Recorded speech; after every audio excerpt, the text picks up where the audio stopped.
आखिरकार बीवी के भाइयों ने आकर पूछा, फिरोज, हमारी बहन से नाराजगी की वजह बताओ, वरना हम तुम्हें काजी के सामने पेश करेंगे।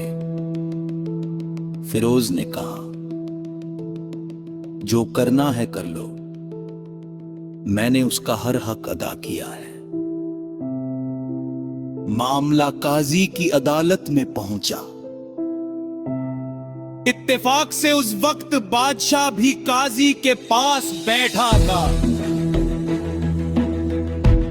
लड़की के भाइयों ने कहा, हुजूर, हमने अपनी बहन को एक हरे करे बाग की तराई से साफ पाकर जिसको फरबार करफ्क और मीठे पानी तक कुआ था, मगर इसमें बाग उजाड़ते।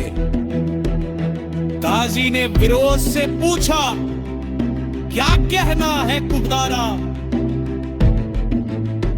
फिरोज बोला,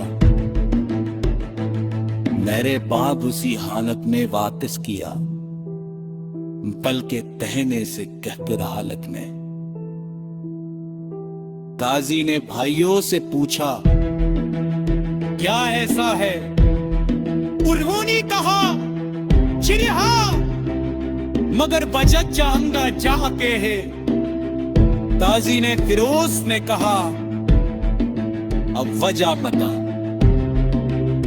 फिरोज बोला, हुजूर, एक दिन में उस बाग ने कहा, तू वहां शेर के दंजा के निशान देके मुझे डर हुआ कि कहीं शेर मुझे खा न जाए। उसने मैंने वहां जाना छोड़ दिया। ये सुनते ही बादशाह जब देख नदाइल देखा था, सीधा बूतर बैठ गया और बोला, फिरोज, इत्मीनान से अपने बाग में लौट जा। अल्लाह की कसम, शेर तुम्हारे बाग में आया था, नगर ना कोई निशान छोड़ सका, ना कोई पत्ता तोड़ सका, ना कोई फल खा सका। वह मायूस होकर लौट गया और खुदा की कसम, मेरे तुम्हारे बाप जैसी मजबूत सिफारिश की दीवारें कभी नहीं देखी। बादशाह की बात सुनकर फिरोज का दिल मुतमईन आ गया। वो अपनी बीवी को वापस घर ले आया।